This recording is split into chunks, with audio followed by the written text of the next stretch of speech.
Hi friends, welcome to நம்ம சமையல். Today பார்த்தீங்கன்னா ஒரு ராகி மாவு நான் ஸ்நாக்ஸ் பண்ணணும்னு சொல்லி வச்சுருக்கேன்.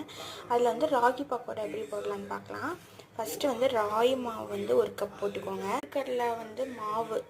கடலை மாவு ஒரு அரை கப் எடுத்துக்கோங்க. அதை மிக்ஸ் பண்ணி போட்டோன்னா தான் ரொம்ப கிறிஸ்பியாக நல்லாயிருக்கும். கரம் மசால் 1 ஸ்பூன் போட்டுக்கலாம். தூள் 1 ஸ்பூன், ஆல் டு டேஸ்ட்.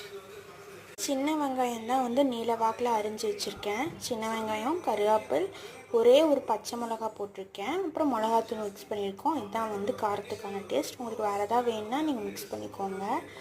நீங்கள் பெரிய வெங்காயம் வேணாலும் யூஸியாக ஃபஸ்ட்டு நல்லா மிக்ஸ் பண்ணிக்கோங்க. தண்ணி ஊற்றி அப்படியே மிக்ஸ் பண்ணி பக்கோடா இப்படி நல்லா நம்ம போட்டோம்னா சூப்பராக இருக்கும். மாவு கிறிஸ்பியாக வரும். நல்லா காஞ்சிட்ருக்கு. நல்லா காயிட்டும். அதுக்கப்புறம் நம்ம பக்கோடா போட்டு எடுத்துக்கலாம். ஆனால் எண்ணெய் கொஞ்சம் எடுத்து நம்ம எண்ணெயில் அப்படியே நம்ம போட்டு எடுத்துக்கலாம். சூப்பராக இருக்கும், கிறிஸ்பியாக இருக்கும். ஒரு டைம் ட்ரை பண்ணி பாருங்கள்.